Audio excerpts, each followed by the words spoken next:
ইসলাম বৈষম্যের ব্যাপারে কতটা জিরো টলারেন্স নীতি অবলম্বন করে সে বিষয়টি আমরা খুব ভালো করে উপলব্ধি করতে পারবো যদি আমরা কোরআনের দিকে তাকাই। আমাদের দেশের প্রায় বেশিরভাগ মসজিদগুলো জুমার খুতবা সমাপ্ত হয়ে থাকে একটি আয়াতের মাধ্যমে।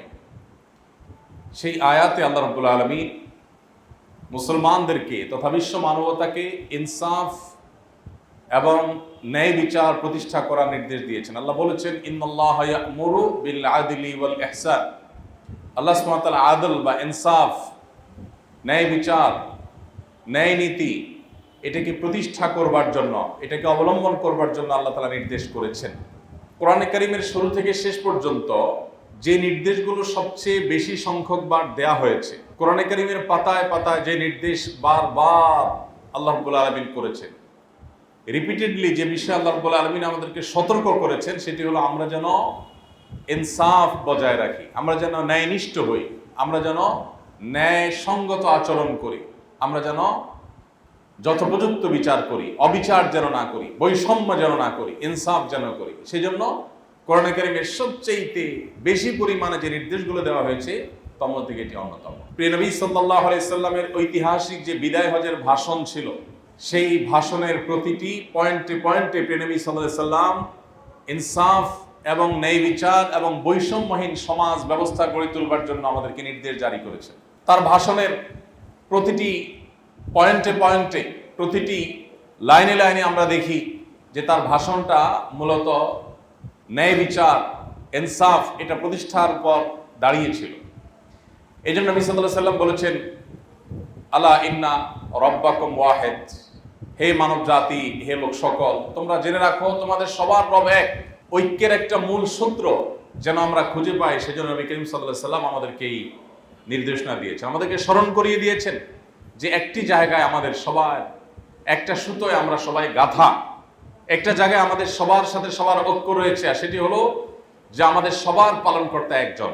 এমনকি যারা আল্লাহকে অস্বীকার করেন, এমনকি যারা মুসলিম নন, তাদেরও পালন করেন আল্লাহ রাব্বুল আলামিন, তাদেরও লালন করেন আল্লাহ রাব্বুল আলামিন। এজন্য আমাদের সবার একটা জায়গায় সবার ঐক্যবদ্ধ হওয়ার একটি জায়গা আছে, সেটি হলো যে আমাদের সবার রব আল্লাহ তাআলা, আমাদের সবার পালনকর্তা আল্লাহ রাব্বুল আলামিন।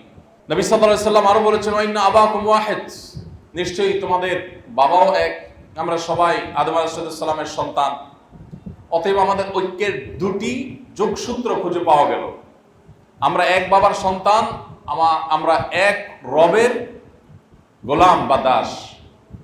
এই দুটি যোগসূত্র দেখিয়ে নবী করিম সাল্লাল্লাহু আলাইহি সাল্লাম তার ইনসাফের যে ভাষণ সেটি শুরু করেছেন।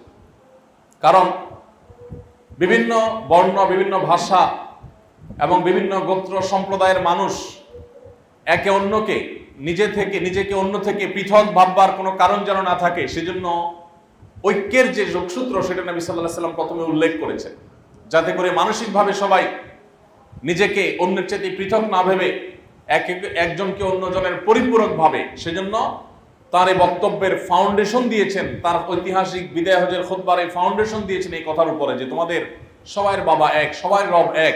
অতএব তোমরা কেন দুই হতে যাবে, কেন তোমরা দুই ভাবতে যাবে, তোমরা কেন একই বিষয়ে একাধিক চিন্তা করবে, বৈষম্য করবে, কারোর ক্ষেত্রে ইনসাফ করবে, কারোর ক্ষেত্রে ইনসাফ করবে না, কাউকে ছাড় দিবে, কাউকে ছাড় দিবে না, এই মানসিকতা কেন হবে? তোমরা সবাই তো এক, অতএব চিন্তা তোমাদের এক হওয়া উচিত। এরপর নবী করিম সাল্লাল্লাহু আলাইহি সাল্লাম বলেছেন যে আলা লা ফাদলা লি আরাবিয়্যিন আলা আজামিয়্যিন ওয়ালা লি আজামিয়্যিন আলা আরাবিয়্যিন। মনে রাখবে, কোন আরাবিয়ানের কোনো শ্রেষ্ঠত্ব নেই, কোনো বিশেষত্ব নেই কোন নন আরবের উপর, আর কোন নন আরবেরও কোনো শ্রেষ্ঠত্ব নেই আরাবিয়ানের উপর। আমরা জানি তখনকার মধ্যপ্রাচ্যের মানুষ, নবী করিম সাল্লাল্লাহু আলাইহি সাল্লামের আবির্ভাবের পূর্বের মধ্যপ্রাচ্যের মানুষের মধ্যে যে বর্ণবাদ ছিল, যে সাম্প্রদায়িকতা ছিল, তাদের মধ্যে যে বৈষম্যবাদ ছিল, সেটিকে নবী করিম সাল্লাল্লাহু আলাইহি সাল্লাম চুরমাচুর করে, সেটাকে ভেঙে একাকার করে দেওয়ার জন্য তাদের মধ্যে দাঁড়িয়ে তিনি বলছেন, আলা লা ফাদলা লি আরাবিয়্যিন আলা আজামি। যদি কেউ মধ্যপ্রাচ্যের তখনকার বাস্তবতা সম্পর্কে সাধারণ ধারণাও রাখেন, এমনকি বর্তমানে মধ্যপ্রাচ্যের মানুষদের যে ভালো দিকগুলো আছে, এর পাশাপাশি তাদের মধ্যে যে অনারবদেরকে তাচ্ছিল্য জ্ঞান করার একটা ত্রুটিপূর্ণ স্বভাব অনেকের মধ্যে আছে এখনো। সে অবস্থা যারা পর্যবেক্ষণ করেছেন বা যাদের সেগুলো জানা আছে, তারা ভাবতে পারবেন, তাদের ভাবতে সহজ হবে যে নবী করিম সাল্লাল্লাহু আলাইহি সাল্লাম এরকম বর্ণবাদী একটা সমাজ ব্যবস্থাকে সম্পূর্ণ উল্টা মেরুতে দাঁড় করে দিয়ে গেছেন।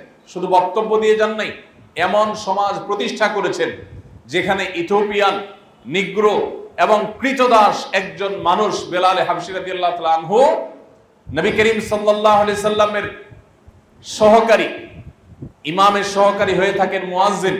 তার সহকারী হিসাবে মুয়াজ্জিনের যে সম্মানজনক ভূমিকা, আমাদের দেশে হয়তো মুয়াজ্জিন মনে করা হয় একজন সাধারণ চাকুরেকে, বা মুয়াজ্জিনের সম্পর্কে দৃষ্টিভঙ্গি থাকে খুবই তাচ্ছিল্যমূলক, খুব তুচ্ছ নজরে আমরা দেখি হয়তোবা। কিন্তু ইসলাম মুয়াজ্জিনকে অনন্য আসনে আসীন মনে করে। মুয়াজ্জিনকে যে আসন ইসলাম দেয় সেটা আমরা অনেক মুসলিমরা হয়তো জানি না। নবী করিম সাল্লাল্লাহু আলাইহি সাল্লামের হাদিসের ভাষ্য মতে কিয়ামতের ময়দানে সবচেয়ে উঁচু থাকবে যাদের মাথা, যাদেরকে দূর থেকে দেখা যাবে, সম্মান এর বিশেষ আলামত যাদের মধ্যে মানুষ দেখতে পাবে, সেই মানুষগুলো হলো দুনিয়াতে যারা আল্লাহকে সন্তুষ্ট করবার জন্য আজান দিয়েছে, মুয়াজ্জিনগণ। যাই হোক, নবী করিম সাল্লাল্লাহু আলাইহি সাল্লামের সেই মুয়াজ্জিনের ভূমিকায় অবতীর্ণ হয়েছেন এমন একজন মানুষ, যেই মানুষটি তিনি একে তো মক্কা বা মদিনার মানুষদের অন্তর্ভুক্ত না, বাহির থেকে আগত, আবার তিনি ইথিওপিয়ান, নিগ্রো, তাদের কালার আর তার কালার এক নয়, তাদের দেশ আর তার দেশ এক নয়, আবার তিনি কৃতদাস ছিলেন। অর্থাৎ এতগুলো বিষয় যেগুলোর প্রতি তখনকার আরাবিয়ানদের মধ্যে, বিশেষ করে অমুসলিমদের মধ্যে এবং নবী সাল্লাল্লাহু আলাইহি ওয়াসাল্লাম আবির্ভাবের পূর্বে মানুষদের মধ্যে যখন এই বিষয়গুলো নিয়ে অ্যালার্জি ছিল, এর এক একটা পয়েন্টই যথেষ্ট ছিল একজন মানুষকে দূর করার জন্য। সেখানে সবগুলো দূর করার পয়েন্ট একসাথে হওয়ার পরও সেই রকম একজন মানুষকে তিনি মুয়াজ্জিনের আসনে আসীন করেছেন। তিনি শুধু বক্তব্য দেন নেই, তিনি বৈষম্যহীন সমাজ কিভাবে গড়তে হয় তার দৃষ্টান্ত স্থাপন করে দিয়ে গেছেন। আজ আমাদের মুসলমানদের অবস্থা হলো যে কাজের গরু কেতাবে আছে, গোয়ালে নেই। আমরা ইনসাফ নিয়ে অনেক কথা বলতে পারি, কিন্তু দুঃখজনক যে ইনসাফ আজ আমাদের সমাজে, আমাদের ব্যক্তিতে, আমাদের প্রতিষ্ঠানে, আমাদের নিজেদের ভেতরে চর্চা হয় না। আমরা বৈষম্য করি, আমরা জুলুম করি, আমরা অবিচার করি। কিছু কিছু জুলুম তো আমরা বুঝি, আবার অনেক জুলুম আছে, অনেক বৈষম্য আছে যেগুলো আমরা অনুভব করতে পারি না। নিজের অজান্তে আমরা অনেক জুলুম করে বসি। অতএব একজন ভালো মুসলিম হওয়ার জন্য, আদর্শ মুসলমান হওয়ার জন্য, আল্লাহর প্রিয় পাত্র হওয়ার জন্য, সত্যিকার নবী সাল্লাল্লাহু আলাইহি ওয়াসাল্লাম অনুসারী হওয়ার জন্য আমাদের জীবনের প্রত্যেকটি জায়গায়, প্রতিটি স্তরে ইনসাফ প্রতিষ্ঠা করতে হবে। বৈষম্যহীন জীবন আমাদের গঠন করতে হবে, তারপরে আমরা ভালো মুসলমান হতে পারবো। আল্লাহ রাব্বুল আলামিন কোরআনে কারীমে বলেছেন, ওয়াইদা কুলতুম ফাদিলু, তোমরা যখন কোনো কথা বলবে সেই কথা যেন হয় ন্যায়সঙ্গত কথা। আমরা কথা বলতে গিয়ে ন্যায়সঙ্গত কথা অনেক সময় বলে উঠতে পারি না, নানা কারণে বলতে পারি না। আমরা কথা বলতে গিয়ে দেখা যায় আমরা জুলুম করে ফেলি, অন্যায় করে ফেলি, সত্যকে আমরা ধামাচাপা দেওয়ার চেষ্টা করি, ন্যায়সঙ্গত কথা বলি না, সেটা নানা কারণে হয়ে ওঠে। সম্মানিত উপস্থিতি, এই জন্য আল্লাহ রাব্বুল আলামিন আমাদের জীবনের প্রতিটি স্তরে ইনসাফ এবং ন্যায় বিচার প্রতিষ্ঠা করার নির্দেশ করেছেন, ন্যায়সঙ্গত নীতি অবলম্বন করতে বলেছেন। বৈষম্যকে ইসলাম বিন্দু পরিমাণ কোনো জায়গায় কোনো প্রকার স্থান দেয়নি। আল্লাহ সুবহানাহু ওয়া তাআলা বলেছেন কোরআনে কারীমে, ইয়া আইয়ুহাল্লাযীনা আমানু কুনু কাওয়ামিনা বিল কিসত শুহাদাআ লিল্লাহ ওয়ালাউ আলা আনফুসিকুম আওয়াল ওয়ালিদাইনি ওয়াল আকরাবিন। যদি নিজেদের বাপদাদা, আত্মীয় স্বজনের বিরুদ্ধে গিয়ে হলেও ন্যায়নিষ্ঠ অবস্থান গ্রহণ করতে হয়, তারপরে সেটি মুসলমানকে করতে হবে। ন্যায়নিষ্ঠ অবস্থান নিতে গিয়ে যদি আমার নিজের বিরুদ্ধেও যাবে, আমার বাবার বিরুদ্ধে যাবে, আমার আত্মীয় স্বজনের বিরুদ্ধে যাবে, এটা হবে একজন মুসলমানের নীতি এবং আদর্শ। আমরা ইনসাফের কথা বলি, যখন আমার নিজের বেলায় আসে তখন আমি ইনসাফের কথা বলি, যখন আরেকজনের বেলায় আসে তখন আমি ইনসাফের কথা ভুলে যাই। যখন আমি রিকশায় যাই, পাশ দিয়ে একটা গাড়ি জোরে চলে যায়, সেই গাড়ি জোরে চলে যাওয়ার কারণে ধুলোবালি আমার গায়ে এসে পড়ে, মুখে এসে পড়ে, অথবা ময়লা পানির ছটা এসে আমার গায়ে পড়ে, তখন গাড়িওয়ালার প্রতি আমি বিতৃষ্ণ হয়ে তাকাই এবং সে যে অন্যায় করেছে আমি যেন শতকণ্ঠে প্রতিবাদ করতে চাই। কিন্তু আমি যখন গাড়ির আরোহী থাকি, আমার গাড়ি তখন কত জোরে যাবে, কত দ্রুত আমি গন্তব্যে যেতে পারবো, সেটাই আমার প্রধান টার্গেট থাকে। সেক্ষেত্রে আশেপাশে কোনো রিক্সারোহী, কোনো পথচারী, সেক্ষেত্রে অন্য কোনো মানুষের উপরে ময়লা গিয়ে পড়লো কিনা, ধুলোবালি গিয়ে পড়লো কিনা, ময়লা পানি গিয়ে তাদের নোংরা করলো কিনা, সেটি আমার একেবারেই বিবেচনায় থাকে না। আমরা যখন বাসে থাকি, পাবলিক পরিবহনে থাকি, তখন দ্রুত গন্তব্যে যাওয়ার জন্য আমরা আশা করি ড্রাইভার যত দ্রুত সম্ভব, যত জোরে সম্ভব, যত ভালো করে সম্ভব, যত তাদের সম্ভব পৌঁছে দেখ। প্রয়োজনে আরেকটা গাড়িকে চাপা দিয়ে হোক, আরেকটা গাড়িকে পেছনে ফেলে হোক, আরেকটা গাড়ির সাথে হালকা কম্পিটিশন করে হোক, যেভাবে হোক আমার গন্তব্যে আগে যেতে পারলে আমি খুশি। আমি ড্রাইভারকে বলি, বাহ, অনেক ভালো গাড়ি চালিয়েছেন আপনি। সেই আমি যখন অন্য আরেকটি গাড়িতে থাকি, অন্য কোনো পাবলিক বাস যখন আমার গাড়িকে চাপা দেয়, তখন আমি তার নীতি আদর্শ নিয়ে, তার আচরণ নিয়ে আমি প্রশ্ন তুলি। তাহলে বোঝা গেল যে আমরা ইনসাফের কথা সবাই বলি, ইনসাফ এর বিপরীতে আমাদের কারোর অবস্থান নয়, কিন্তু আমাদের আচরণ, আমাদের কর্ম যখন আমরা দেখতে পাই, তখন আমরা দেখি আমরা অন্যের বেলা ইনসাফ খুঁজি, নিজের সময় আসলে আমাদের ইনসাফের কথা মাথায় থাকে না। বিশেষ করে একটি ব্যাধি আমাদের মধ্যে আজ ব্যাপক আকার ধারণ করেছে, সেটি হলো যে আমরা নিজের পক্ষের, নিজের কাছের আপনজন কারোর যদি কোনো প্রকার ভুল ত্রুটি পাই, তখন সেটাকে নানা ব্যাখ্যা দিয়ে সঠিক সাব্যস্ত করবার চেষ্টা করি। এই বিষয়টিকে ডক্টর আব্দুল্লাহ জাহাঙ্গীর রহমতুল্লাহ আলাইহি এভাবে বলতেন যে আমরা নিজের পছন্দের, নিজের দলের, নিজের মতের, নিজের গোষ্ঠীর, নিজের মাযহাবের, নিজের মাসলাকের, নিজের মানহাজের মানুষ পেলে তাদের যদি ভুল ত্রুটি হয়, ভুল বিচ্ছুতিমূলক বক্তব্য থাকে, তখন সেটাকে নানা ব্যাখ্যা ট্যাখ্যা দিয়ে, জোড়াতালে দিয়ে আমরা এটাকে সঠিক সাব্যস্ত করার চেষ্টা করি। আর যদি আমি ভিন্ন মতের কোনো মানুষের সঠিক কথাও পাই, তো সেখান থেকে ছিদ্র অন্বেষণ করার চেষ্টা করতে কোনো কসুর করি না। এটাই হলো আমাদের জুলুমের জায়গা, এটাই হলো আমাদের বৈষম্যের জায়গা। অথচ আল্লাহ তাআলা আমাদেরকে ইনসাফ করতে বলেছেন সবার ক্ষেত্রে, এমনকি অমুসলিমের ক্ষেত্রে। আমরা সেই নবীর উম্মত, যে নবীর কাছে যখন কোনো মুসলিম আর কোনো অমুসলিম দুজনে কোনো বিষয়ে বাদী বিবাদী হয়ে কোনো মীমাংসার জন্য এসেছেন, এবং দলিল, প্রমাণ, তথ্য, যুক্তি ইত্যাদিতে অমুসলিম যদি অগ্রাধিকার পাওয়ার হকদার মনে হয়েছে তার কাছে, তিনি অমুসলিমের পক্ষে রায় দিয়ে নিজের অনুসারী উম্মত মুসলিমের বিপক্ষে রায় দিয়েছেন। আমরা সেই নবীর উম্মত, যে নবী কখনো ইনসাফ বহির্ভূত কোনো কাজ করেননি। তিনি এমন একটা সমাজ গড়ে তুলেছেন যেই সমাজে কোনো বৈষম্য ছিল না, যেই সমাজে বেলালে হাবশির মর্যাদা একাধারে তিনি কৃতদাস হওয়ার পরও, আবার বহির থেকে আগত হওয়ার পরও অন্য অনেক সাহাবীর চাইতে তার মর্যাদা বেশি দেওয়া হয়েছিল। যেই সমাজে আবু বকর, ওমর, ওসমান, আলী রিদওয়ানুল্লাহি তাআলা আজমাইন, নবী করিম সাল্লাল্লাহু আলাইহি সাল্লামের খুব কাছের মানুষগুলো, অথবা তার পরিবারের সদস্য, অথবা তার একনিষ্ঠ সাহাবীদের কাউকে তিনি তার রাষ্ট্রীয় কোনো সুযোগ সুবিধা বিশেষভাবে দিয়েছেন, এরকম কোনো কথা তার ঘোরতর শত্রুও বলতে পারেনি। আমরা সেই নবীর উম্মত, যে নবী বৈষম্যকে পৃথিবী থেকে সবার আগে ঝেঁটিয়ে বিদায় করেছেন, যে নবী নারী পুরুষের কর্মফল পাওয়ার ক্ষেত্রে ভেদাভেদকে তুলে দিয়েছেন। কোরআনে কারিমে আল্লাহ বলেছেন, মান আমিলা সালিহাম মিনকুম মিন যাকারিন ওয়া উনসা, তোমাদের মধ্যে পুরুষ কিংবা নারী যেই হোক না কেন, কোনো প্রকার বৈষম্য নেই, কোনো প্রকার তারতম্য নেই। তোমাদের মধ্যে যেই ভালো কাজ করবে, আল্লাহ সুবহানাহু ওয়া তাআলার ওয়াদা হলো ফালানুহইয়ান্নাহু হায়াতান তাইয়্যিবা, আল্লাহ তাকে দুনিয়াতে পবিত্র জীবন দিবেন, আখিরাতে তার কর্মের সর্বোত্তম বিনিময় দিবেন। এক্ষেত্রে কোনো প্রকার তারতম্য করা হবে না। আজ তথাকথিত আধুনিক পৃথিবীতে আমরা যে বৈষম্য দেখতে পাই, আমরা যে অবিচার দেখতে পাই, আমরা যে ব্যত্যয় দেখতে পাই, আমরা যে বিভিন্ন মানুষকে দমিয়ে রাখার প্রবণতা দেখতে পাই, এত কিছুর পরও আজকের এই পৃথিবীকে আমরা সভ্য পৃথিবী বলি। আমরা এই পৃথিবীর অনেক ভালো ভালো দিক রয়েছে, সেগুলোর কারণে বৈষম্যের যে জাল বিছিয়ে আছে গোটা পৃথিবীর পরতে পরতে, সেটি আমরা অনেকে লক্ষ্য করতে পারি না। আমরা যদি এর বিপরীতে খোলাফায়ে রাশেদার শাসনামল দেখি, প্রিয় নবী সাল্লাল্লাহু আলাইহি সাল্লামের সময়কাল দেখি, তো আমরা এই পুরো সময়ের মধ্যে একটি ঘটনাও হয়তো খুঁজে পাবো না যেই ঘটনায় কোন প্রকার কারোর প্রতি বৈষম্য করা হয়েছে। সম্মানিত উপস্থিতি, নবী করিম সাল্লাল্লাহু আলাইহি সাল্লামের সেই আদর্শের সমাজ, তার সেই নীতি এবং আদর্শ আজ প্রতিষ্ঠা করা সময়ের সবচেয়ে গুরুত্বপূর্ণ দাবি। আর এই জন্য শুধু নিজের বেলায় নয়, অন্যের বেলায় আমাদেরকে ইনসাফ প্রতিষ্ঠা করতে হবে, এবং সর্বত্র, এমনকি যারা ভিন্ন মতাবলম্বী হবেন, শত্রুপক্ষ হবেন, তাদের প্রতিও সদাচরণ আমাদের করতে হবে।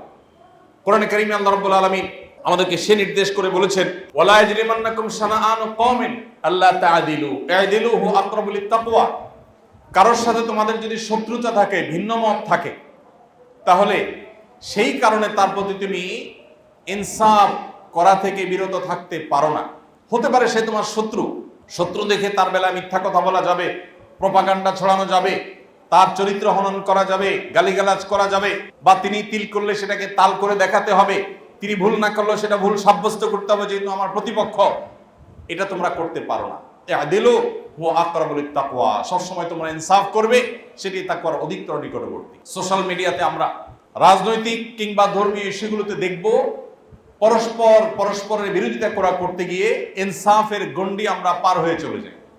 অনেক নামাজি কালামি মানুষ, অনেক দিনদার মানুষ, এমনকি অনেক নামধারী আলেমও আছি আমরা, যারা সমালোচনা করতে গিয়ে বা অন্যের দোষ চর্চা করতে গিয়ে, অন্যের ত্রুটি সেটার ব্যাখ্যা বিশ্লেষণ করতে গিয়ে আমরা সমালোচনার সীমা রেখা সবগুলো ডিঙ্গিয়ে, আমরা ইনসাফের সীমানা ডিঙ্গিয়ে আমরা জুলুম করে ফেলি। কোন একজন আমার প্রতিপক্ষ, যার সাথে আমার কোনো বিষয়ে ভিন্ন মত আছে, তার কোনো বক্তব্যের ভুল ব্যাখ্যা আমি জেনে শুনে দেই, কেন তাকে সামাজিকভাবে হ্যারাসমেন্ট করবার জন্য। একই বক্তব্য আমার পছন্দের কেউ দিলে আমি সেটার একটা ভালো ব্যাখ্যা দাঁড় করাতাম, কিন্তু প্রতিপক্ষের বেলা সেটা করছি না, বরং উল্টোটা আমি দাঁড় করাচ্ছি। এটা আমাদের অন্তরের বক্রতার প্রমাণ, এটা আমাদের অন্তরের তাকওয়ার অভাবের প্রমাণ। আমরা যখন ভিন্ন মতের মানুষ হয় তাদেরকে গালমন্দ করাটাও আমাদের নফস আমাদের কাছে জায়েজ হিসাবে তুলে ধরে। তার গোষ্ঠী উদ্ধার করাটাকে আমরা দোষের মনে করি না। আমরা বেমালম ভুলে যাই যে আমাদের রব বলেছেন লা ইয়াজরিমান্নাকুম শানাআনু কওমিন আল্লা তাআদিলু। একজন অমুসলিমও যদি হয়, ইসলাম বিদ্বেষীও যদি হয়, নবী বিদ্বেষীও যদি হয়, তার নামেও তুমি মিথ্যাচার করতে পারো না, তার নামেও তুমি বেইনসাফি করতে পারো না, তার নামেও তুমি এমন কিছু বলতে পারো না যেটা আসলে তার সাথে যায় না বা সে বলেনি। সম্মানিত ভাইরা আমার, এই ইনসাফ আমরা আজ ভুলে বসেছি। একেবারে পরিবার থেকে নিয়ে রাষ্ট্র পর্যন্ত সমাজের প্রতিটি স্তরে স্তরে আমরা দেখব ইনসাফ এর হাহাকার চলছে, ন্যায় বিচার ন্যায়সঙ্গত আচরণের দুর্ভিক্ষ চলছে। এই জন্য আমাদের ব্যক্তি জীবনের প্রতিটি পদে পদে আমাদেরকে ইনসাফ করতে হবে। একজন মানুষ তিনি কোনো অন্যায় করেছেন, তার অন্যায়ের প্রতিকারে যদি আমি কিছু করি, সেক্ষেত্রেও আমাকে ইনসাফ করতে হবে। আল্লাহ সুবহানাহু ওয়া তাআলা বলেছেন ওয়া ইন আকাবতুম ফাআকিবু বিমিসলি মা উকিবতুম বিহি। তোমাদেরকে যদি কেউ কোনো কারণে কষ্ট দেয়, তোমাদের যদি কেউ শাস্তি দেয়, তোমাদের প্রতি যদি কেউ অন্যায় আচরণ করে, তুমি যদি সেটার প্রতিকার চাও, তুমি যদি সেটার প্রতিকার নিজে করতে চাও, তাহলে সেক্ষেত্রে ঠিক যেভাবে সে করেছে ততটুকু তুমি করতে পারো। ফাআকিবু বিমিসলি মা উকিবতুম বিহি, যতটুকু করেছে ততটুকু তুমি করতে পারো। যেহেতু কেউ আমাকে একটি শক্ত কথা বলেছে, আমি পাল্টা আরেকটা শক্ত কথা বলার রাইট আমার আছে। কেউ আমাকে আঘাত করেছে, পাল্টা আঘাতের রাইট আমার আছে। কিন্তু সেক্ষেত্রে আমাকে ইনসাফ বজায় রাখতে হবে, যতটুকু করেছে তার চেয়ে বেশি যেন না হয়। এরকম পরিমাপ করে করে আমার বিরুদ্ধে করা অন্যায়ের প্রতিকার নেওয়া, প্রতিশোধ নেওয়া, এটা তো সহজ কাজ না। মেপে মেপে সে যতটুকু করেছে ঠিক ততটুকু করব, এই মাপজোপ রক্ষা করা তো কঠিন। নীতি গিয়ে যদি সীমানা ছাড়িয়ে চলে যায়, বেশি হয়ে যায়, তাহলে তো জুলুম হবে। এই জন্য আল্লাহ তাআলা আয়াতের পরের অংশে বলেছেন ওয়ালা ইন সাবারতুম লাহু খায়রুল লিস-সাবিরিন। তোমার বিরুদ্ধে করা অন্যায়ের প্রতিকার তুমি করতে গিয়ে অবশ্যই তোমাকে ইনসাফ বজায় রাখতে হবে, তার চাইতে আবার বেশি যেন না হয়ে যায়। যদি বেশি হয়ে যায় জুলুম হবে। এই জন্য যদি ধৈর্য ধারণ করতে পারে সেটা হয় সবচেয়ে উত্তম, সবচেয়ে সেফ জায়গা। ভাইরা আমার, আমাদের জীবনের প্রতিটি স্তরে প্রতিটি পদে পদে এই আদল, এই ইনসাফ এবং এই ন্যায়সঙ্গত আচরণ এটি করবার প্রসঙ্গ আসে প্রতিটি স্তরে। আপনার বৈবাহিক জীবনে, আপনার স্টুডেন্ট লাইফে, আপনি কোনো এক জায়গায় অনেক মানুষের সাথে আছেন, সেখানে প্রত্যেকটা জায়গা আছে। আপনি একটা পাবলিক টয়লেটে প্রবেশ করেছেন যেটা অনেক মানুষ ব্যবহার করে, ওইটাকে আপনি যে অবস্থা দেখেছেন বা পেয়েছেন তার চাইতে খারাপ অবস্থা রেখে এসেছেন, আপনি জুলুম করেছেন অন্যদের প্রতি। আমাদের জীবনে প্রতিটি মুহূর্তে, প্রতিটি উঠা বসা, প্রতিটি নড়াচড়া ইনসাফের প্রশ্ন চলে আসে, প্রসঙ্গ চলে আসে। আমরা যতক্ষণ পর্যন্ত আদল বা ইনসাফ আমাদের নিজেদের মধ্যে, আমাদের পরিবার, সমাজ, আমাদের প্রতিষ্ঠান, রাষ্ট্র, সব জায়গায় প্রতিষ্ঠা করতে না পারবো, ততক্ষণ পর্যন্ত আমরা নিজেদেরকে খাঁটি মুসলিম দাবি করবার কোনো নৈতিক অধিকার আমাদের থাকবে। সম্মানিত ভাইরা আমার, স্বজন প্রীতি এটা তো এখন কোনো দোষের বিষয় না। কোনো কোনো ক্ষেত্রে স্বজন প্রীতি এটা প্রশংসনীয় বিষয়। ধরা যাক রাষ্ট্রের কোন একজন মন্ত্রী, যিনি কোনো এলাকা তার দায়িত্বে থাকতে পারে, কিন্তু মন্ত্রী হিসাবে কোনো এলাকার মন্ত্রী নন, গোটা দেশের ওই ডিপার্টমেন্টের মন্ত্রী, যে ডিপার্টমেন্টের তিনি মন্ত্রণালয়ের দায়িত্ব বুঝে পেয়েছেন। কোন একজন সচিব, তার ওই মন্ত্রণালয়ের সচিব হিসাবে পুরো দায়িত্ব, সারা দেশের সমস্ত ওই ডিপার্টমেন্টের দায়িত্ব তার। কোন প্রতিষ্ঠানের প্রধান, ওই প্রতিষ্ঠানের সারা দেশের দায়িত্বটা তার উপরে বর্তায়। তিনি যদি নিজের এলাকায় অনেক বেশি কাজ করেন, রাষ্ট্রের সুযোগ সুবিধা নিয়ে তার নিজের এলাকাতে রাস্তাঘাট, কালভার্ট সব কিছু ভালোভাবে কাজ করেন, তাহলে সাধারণত আমাদের সমাজের মানুষ তাকে ভালো বলে না খারাপ বলে? ভালো বলে। কেন ভালো বলে? যে লোকটা নিজের এলাকায় অনেক কাজ করেছে। সন্দেহাতীত ভাবে এটা ভালো যে একজন মানুষ কিছু কাজ করেছেন, তার তুলনায় ভালো যে এলাকায়ও কোনো কাজ করে নাই। কিন্তু আমরা যদি এটাকে অন্য অ্যাঙ্গেল থেকে দেখি, যে একজন মানুষ যিনি গোটা দেশের এই ডিপার্টমেন্টের দায়িত্বে আছেন, তিনি যেখানে আছেন তার জন্মস্থান, তার নিজের বাড়ি, নিজের এলাকাকে তিনি উন্নত করেছেন, অন্য জায়গার মানুষের দিকে সেভাবে খেয়াল করেন নাই, বা একই সুযোগ সুবিধা অন্যদের জন্য তিনি নিশ্চিত করতে পারেন নাই, তাহলে তিনি এক প্রকারের স্বজনপ্রীতি করলেন। সেই দিকটা আমাদের মাথায় একেবারেই আসে না। ব্যাপারটা এরকম হয়ে গেছে যে সমাজের রন্ধ্রে রন্ধ্রে বৈষম্য, জুলুম, অবিচার এবং নীতিহীনতা এটা এত বেশি প্রতিষ্ঠিত হয়েছে যে এই ধরনের ছোটখাটো বিষয় আমাদের রাডারে ধরা পড়ে না। ভাইরা আমার, এই জন্য একজন দায়িত্বশীল মানুষের কাজ হলো যে আল্লাহর কাছে তাকে জবাবদিহি করতে হবে। ফামাইয়ামাল মিসকালা যাররাতিন শাররান ইয়ারাহ। আমি জীবনে ভালো মনে করে অনেক কাজ করেছি, কিন্তু সেটা বৈষম্য হয়ে গেছে। আমি জীবনে ভালো মনে করে অনেক কাজ করেছি, সেটা জুলুম হয়ে গেছে। আমরা অনেকে সোশ্যাল মিডিয়াতে ইসলামের পক্ষে লড়াই মনে করে, ইসলামের খেদমত মনে করে অন্যদেরকে গালিগালাজ করি। একজন মানুষ, তিনি হয়তো ফাসেক, ব্যক্তি জীবনে অনেক অপরাধ করেছেন, প্রকাশ্য গুনাহে লিপ্ত হয়েছেন, তার ওয়ালে গিয়ে তাকে একটা গালি দিয়ে দিই আমরা সওয়াব পাওয়ার আশায়, ইসলামের খেদমতের আশায়। তার সম্পর্কে এমন একটা মন্তব্য করলাম যে মন্তব্যটা তার সম্পর্কে, তার ব্যাপারে করাটা একটা জাজমেন্টাল কমেন্ট না জেনে আমি করলাম, তিনি সেটা নাও হতে পারেন, কিন্তু আমি করে বসলাম। এটা কি ইনসাফ না বেইনসাফ? একজন মানুষ যদি পাপিষ্ট হয়, তাহলে তার বিরুদ্ধে কি বেইনসাফি কথা বলার রাইট আমার থাকে? একজন মানুষ যত খারাপই হয়, তার ব্যাপারে কথা বলতে আমি দায়িত্বশীল হব। আল্লাহ রাব্বুল আলামিন কোরআনে কারীমে সেজন্য বলেছেন, মা ইয়ালফিজু মিন কাওলিন ইল্লা লাদাইহি রাকীবুন আতীদ। মুসলিম তো সে যে কোনো কথা বলতে গেলে তার বিবেকে উপস্থিত হয়ে যায় আয়াত, যে তোমার মুখ থেকে এমন কোন শব্দ বের হয় না যেটা আল্লাহর সংরক্ষণকারী ফেরেশতারা সংরক্ষণ করেন না। সো তোমার প্রতিটি কমেন্ট, প্রতিটি পোস্ট, প্রতিটি রিঅ্যাক্ট, প্রতিটি কথা, এটা হয় মিজানে তোমার নেকামলের পাল্লা উঠবে, আর না হলে বদামলের পাল্লায় উঠবে। আজ আমাদের সমাজের দিকে যদি আমরা তাকাই, যে যতটুকু পাওয়ার পায় সে ততটুকু পাওয়ার দিয়ে মানুষকে জিম্মি করার চেষ্টা করে। একজন মানুষ, তার অন্য কোনো পাওয়ার নাই, তিনি শুধুমাত্র এক টেবিল থেকে অন্য টেবিলে ফাইলগুলো আনা নেওয়ার কাজ করেন। এক্ষেত্রেও তিনি অনেক বড় ক্ষমতাধর হিসাবে নিজেকে প্রতিষ্ঠিত করে ফেলেন, যে ফাইল কাটটা আগে নেব, কাটটা পরে নেব, কাটটা উপরে রাখবো, কাটটার নিচে রাখবো, কাটটা সরায় রাখবো, কাটটা সামনে রাখবো, এটা আমার হাতে, অতএব এটা দিয়ে আমি কিছু কামাই করার, কিছু রোজগার করার চেষ্টা করি। প্রত্যেকটা মানুষ, ভাইরা আমার, ইনসাফ এমন একটা জিনিস যেটা আমি বলছিলাম যে আমাদের পদে পদে অ্যাপ্লাই করার মতো বিষয়। ধরুন, আপনি কোন এক জায়গায় গিয়েছেন, সেখানে পাবলিক সিরিয়ালে আছেন কোন একটা সার্ভিসের জন্য, আপনি সেই সিরিয়াল ডিঙ্গিয়ে চলে গেলেন। কেন? কারণ যে ব্যক্তির কাছে কাজটি, তিনি আপনার মামা, তিনি আপনার খালু, তিনি আপনার ভগ্নিপতি, তিনি আপনার আত্মীয় স্বজন। আপনি সেটাকে আপনার রাইট মনে করছেন এবং এটাকে কোনো দোষী বিষয় মনে করছেন না, কিন্তু আপনি অনেকগুলো মানুষের অধিকার নষ্ট করছেন। হ্যাঁ, সবার কাছ থেকে অনুমতি নিচ্ছেন বা সবাই আপনাকে অনার করেছে, সেটা ভিন্ন কথা। এইভাবে ইনসাফ নষ্ট করার যে বিষয়টি, এটি আমাদের জীবনে বিভিন্নভাবে হয়। আমাদের কথা দিয়ে হয়, আমাদের আচরণ দিয়ে হয়, আমাদের কাজকর্ম দিয়ে হয়, আমাদের বিভিন্ন ক্ষেত্রে হয় না। তারা ভাইকে বোনকে চিনবেন না। আমরা সুন্নাহ ফাউন্ডেশনে আমাদের কাজকর্ম করার ক্ষেত্রেও আমরা এই জিনিসটিকে খেয়াল রাখার চেষ্টা করি। আমরা মুখ বধির অন্ধের মতো আচরণ করার চেষ্টা করি, যে আমরা কারোর দিকে চেয়ে কোনো কাজ করি না। আলহামদুলিল্লাহ, এই এক্সারসাইজটা আমরা চাই আমাদের প্রত্যেকটা সদস্য, প্রশিক্ষণার্থী, আমাদের মহাব্বত করেন যেমন ভাই ব্রাদার সবার মধ্যে ছড়িয়ে যাক, যে আমরা কারোর প্রতি কোনো প্রকার বৈষম্য অনাচার করব না। আমার ইনসাফ এটা আমার নিজের জন্য যেমন থাকবে, পরের জন্যও থাকবে। আমার ইনসাফ আমার পক্ষের লোকদের জন্য যেমন থাকবে, আমার বিপক্ষের লোকদের জন্যও থাকবে। আমার ইনসাফ আমার আত্মীয় স্বজনের জন্য যেমন থাকবে, অপরিচিত লোকদের বেলায়ও থাকবে। আমার ইনসাফ আমার মুসলমান ভাই বোনদের যেমন থাকবে, অমুসলমানের প্রতিও ইনসাফ থাকবে। ভাইরা আমার, এজন্য এই মানসিকতা আমাদের গড়ে তুলতে হবে যে আমি কখনো ইনসাফ পরিপন্থী কাজ করব না ইনশাআল্লাহ। সেটা মন্তব্যেও না, সেটা কাজকর্মেও না, সেটা আমার কোনো আচরণেও না, এমনকি চিন্তাগত ভাবেও না, কোনো ক্ষেত্রেই না।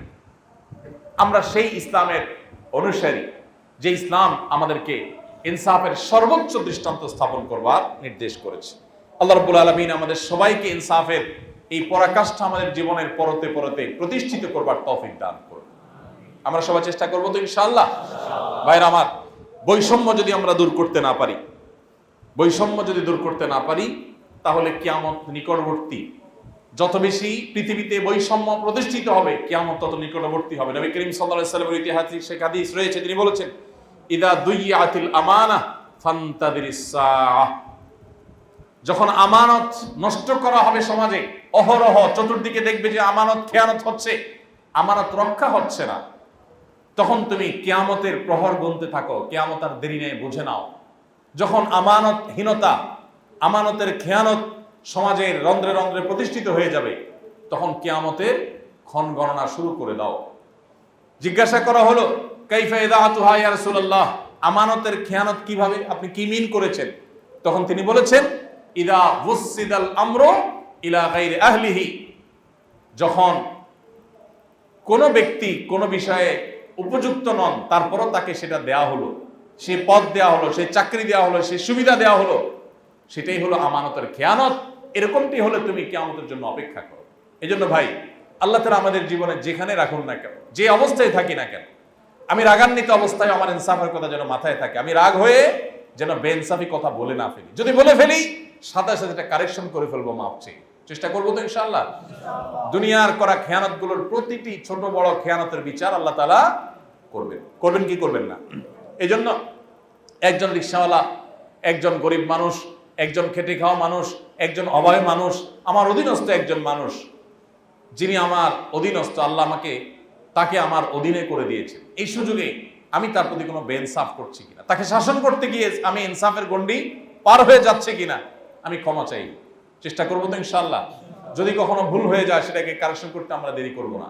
আমার পরিবারের সদস্য হোক আর বাইরের হোক, যে কোনো মানুষের সাথে আমরা জীবনের প্রত্যেকটা স্তরে ইনসাফকে আমরা রক্ষা করার চেষ্টা করব। আমি আবার বলছি, কোরআনে কারিমে সবচাইতে বেশি পরিমাণে যেই নির্দেশগুলো আল্লাহ তাআলা দিয়েছেন, গোটা কোরআনে, পুরো কোরআন শুরু থেকে শেষ পর্যন্ত আল্লাহর আদেশ নিষেধগুলোকে আলাদা করে পরখ করবার জন্য আমি তেলাওয়াত করার সুযোগ, তৌফিক আমার হয়েছে। আল্লাহ কি কি আদেশ বিশেষ করেছেন, কি কি নিষেধ করেছেন, এই অ্যাঙ্গেল থেকে পুরো কোরআন তেলাওয়াত করে আমি পেয়েছি আল্লাহ সবচেয়ে বেশি নির্দেশ করেছেন যে বিষয়গুলো, তার ভিতরে একটা হলো এই ইনসাফ। এমনকি আমরা মানুষ জাতি, আমরা যে শিরকে লিপ্ত হয়ে থাকি, এটাও বেইনসাফি। যে আল্লাহ তাআলার ইহসানের তলে আছি, তার অস্বীকার, তার সাথে কাউকে শরীক সাব্যস্ত করা, সেটাও ইনসাফের খেলাফ কাজ। এই জন্য গোটা কোরআনে ইনসাফের উপরে সবচেয়ে বেশি গুরুত্ব আরোপ করেছে। অতএব আমাদের জীবনের প্রত্যেকটা পদে পদে আমরা ইনসাফকে মাথায় রেখে চলবো তো ইনশাআল্লাহ। আল্লাহ রাব্বুল আলামিন আমাদের এক একজনকে ইনসাফের পরাকাষ্ঠা প্রদর্শনকারী, ইনসাফের আইডল হিসাবে দুনিয়াতে কবুল এবং মঞ্জুর করুন। আমরা আমাদের জীবনের প্রত্যেকটা ক্ষেত্রে যেন বৈষম্যহীন সমাজ, রাষ্ট্র এবং প্রতিষ্ঠান গড়ে তুলতে পারি, সেই তৌফিক আল্লাহ তাআলা আমাদেরকে দান করুন। আল্লাহ আমাকে যতটুকু পাওয়ার দিয়েছেন, যতটুকু ক্ষমতা দিয়েছেন, যতটুকু তৌফিক দিয়েছেন, ততটুকু সর্বোচ্চ সদ্ব্যবহার আমাকে করতে হবে। কোথাও সেটার অসৎ ব্যবহার করা যাবে। আপনি আর কেউ না হোক, আপনার স্ত্রীর ব্যাপারে আপনি অভিভাবক, আপনার সন্তানদের ব্যাপারে আপনি অভিভাবক, সেখানেও আপনি তার কোনো ভুলের সমালোচনা করতে গিয়ে বা তাকে শাসন করতে গিয়ে আপনি বাড়াবাড়ি করছেন কিনা, সীমালঙ্ঘন করছেন কিনা, অন্যায় আচরণ করছেন কিনা, এই অন্যায় বা অতিরিক্ত যতটুকু করবেন, ততটুকুর জন্য আল্লাহর বিচারের মুখোমুখি হতে হবে। আল্লাহ বারবার আমাদেরকে সীমালঙ্ঘন করতে নিষেধ করেছেন, ইন্নাহু লা ইউহিব্বুল মুতাদিন, আল্লাহ সীমালঙ্ঘনকারীকে ভালোবাসেন না। অতএব আজ সমাজের চতুর্দিকে যে আমরা বৈষম্য দেখতে পাচ্ছি, এই বৈষম্য, অবিচার, জুলুম, অনিয়ম, অনাচার এবং নানাভাবে ইনসাফ যে ভুলণ্ঠিত হতে দেখছি, এই সমাজে আমরা এক একজন মানুষ দৃষ্টান্ত হতে পারি। আমরা সমাজ পরিবর্তন করতে হলে নিজেদেরকে পরিবর্তন করতে হবে। আমি নিজে ইনসাফ আমার নিজের মধ্যে প্রতিষ্ঠা করি, এরপর অন্যদের মধ্যে সেটাকে প্রতিষ্ঠা করবার সংগ্রামে আমি নেমে যাই, ইনশাআল্লাহ একটি সুন্দর সমাজ আমরা আল্লাহ তাআলা আমাদেরকে তৌফিক দান করলে আমরা পাবো। আল্লাহ তাআলা আমাদের সবাইকে জীবনের প্রত্যেকটা ক্ষেত্রে বৈষম্য দূর করে ইনসাফকে প্রতিষ্ঠা করার তৌফিক দান করুন। আস-সুন্নাহ ফাউন্ডেশন, উম্মার স্বার্থে সুন্নাহর সাথে।